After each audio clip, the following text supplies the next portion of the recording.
Bonjour mes chers poissons, je vous remercie de me retrouver pour ce taroscope du mois d'août 2017 en espérant qu'il saura vous guider. Mais si vous avez besoin de quelque chose de plus spécifique, sachez que j'organise un concours mensuel pour vous permettre de remporter un tirage comme celui-ci, mais bien évidemment gratuit et qui permettra de porter sur la problématique qui vous occupe actuellement. Donc n'hésitez pas à tenter votre chance, ça se passe sur Facebook, vous avez le lien de ma page sous cette vidéo. Vous verrez, c'est très simple pour participer, donc n'hésitez pas à me rejoindre, comme n'hésitez pas à vous abonner à ma chaîne.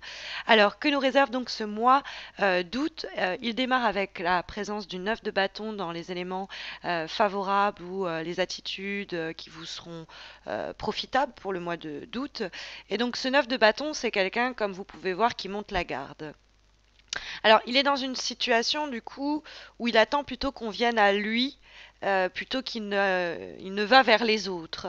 Le 9 de bâton peut nous dire, quand on le met en rapport avec le reste du tirage, et dont la présence notamment de l'as de denier dans les aspects positifs, des bonnes choses qui pourraient vous arriver, parce que la lame est vraiment une très belle énergie, il y a l'idée qu'il y a quelque chose qui est réalisable au cours du mois d'août, peut-être quelque chose pas forcément que vous convoitiez, mais qui va se proposer à vous.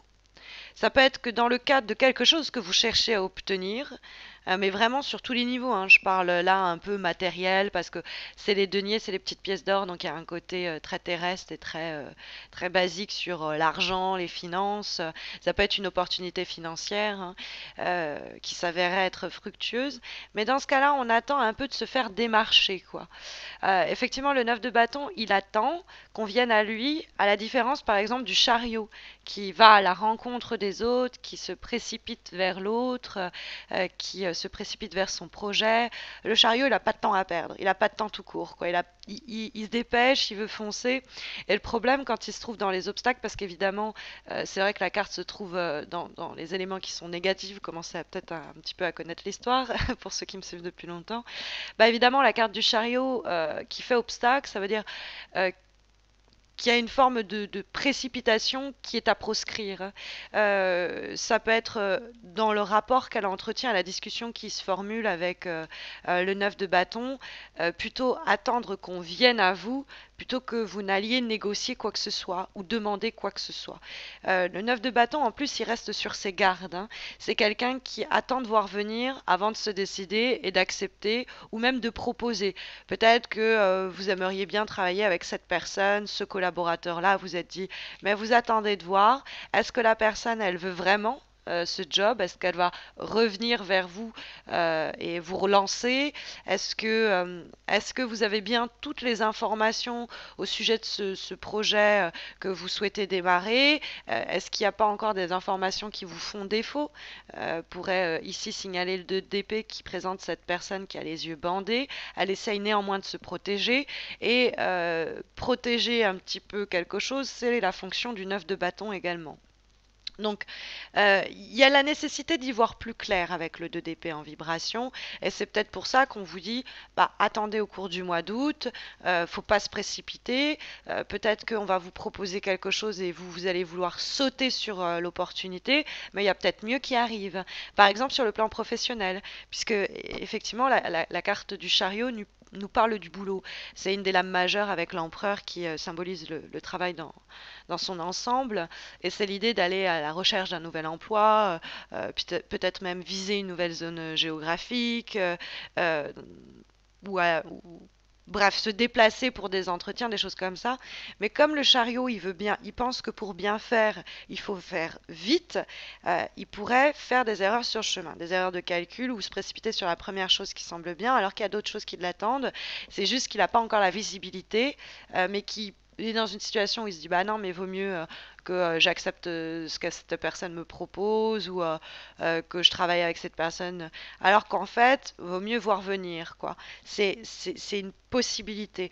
Le 9 de bâton, ça peut être aussi tout simplement l'idée de défendre son projet, défendre ses idées, défendre sa position, même dans un cadre relationnel, mais il est statique, hein, il reste sur ses sur ses positions, mais il est pas, le chariot nous dit pas d'aller chercher à bousculer les gens le chariot il peut être un peu pugnace ou il peut être un petit peu mettre des coups de tête sans s'en rendre compte hein, parce qu'il n'a pas le temps et qu'il regarde pas et que donc faire attention à bien se maîtriser quand même. Il y a une différence entre défendre ses idées, défendre sa position, même dans le cadre d'un couple par exemple, et euh, et imposer des choses à l'autre et être un peu virulent. Donc, c'est trouver l'équilibre entre les deux. Parce que avec le 9 de bâton, on peut avoir quand même un peu de tension, qui est peut-être due à une forme de stress.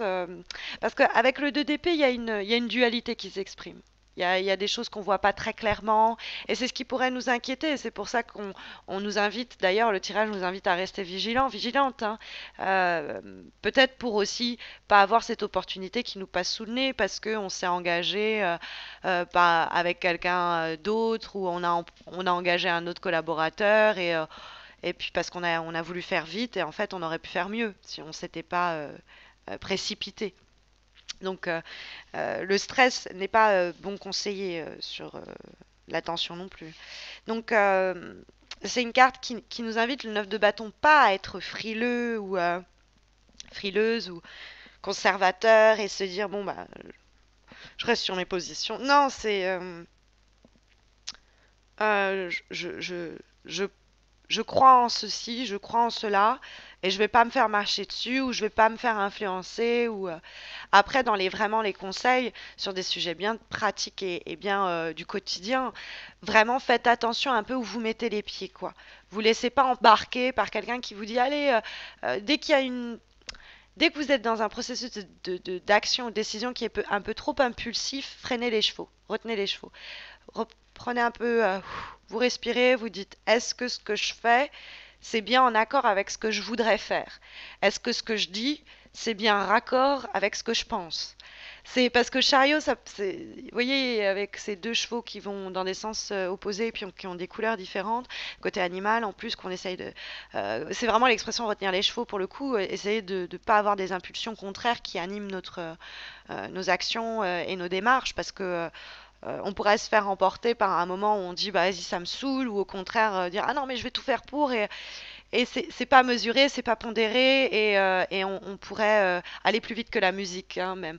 Après c'est vrai que le chariot ça peut être un voyage qui se passe mal ou des difficultés sur le plan professionnel qui sont à prévoir mais desquels vous allez sortir, je pense, victorieux, victorieuse, parce que avec l'As de denier qui nous met en lumière la direction que prennent les choses, on est plutôt confiant, hein.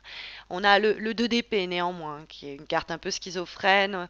C'est pour ça que je me permettais de parler de désir et de pulsion contraire avec la carte du chariot qui allait déjà dans ce sens-là, et le 2 d'épée où on est dans une dualité mentale, hein. Les épées régissent le plan psychologique, sinon celui de la communication. Donc ça peut être aussi des échanges pas très clairs avec une personne, une structure.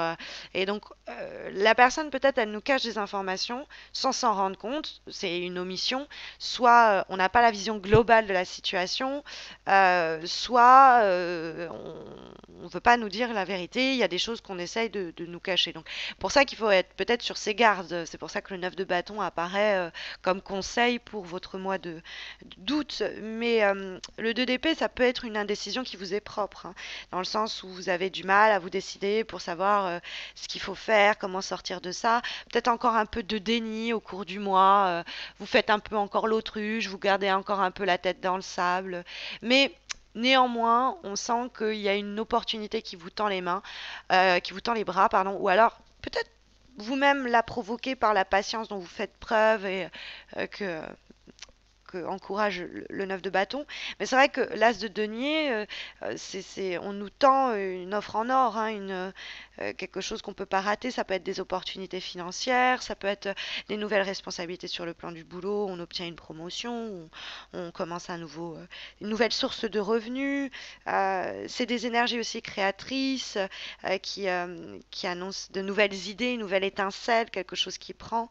C'est une belle carte avec un beau potentiel pour un nouveau projet, une nouvelle relation, une nouvelle situation. On reconnecte avec un membre de notre famille, avec un ami, avec l'être aimé. On est en couple, mais on n'était plus trop. Et là, il y a quelque chose qui se passe et ça reconnecte. Ou alors, il y a une nouvelle relation qui peut voir complètement le jour. Et alors là, pour le coup, elle a vraiment ce qu'il faut pour. Il y a un potentiel pour quelque chose de sérieux, quoi.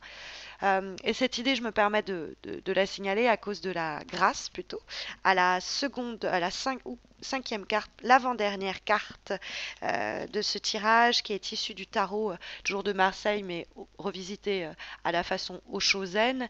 Et nous avons la carte du 2 d'eau ou 2 de coupe qui mentionne l'amitié.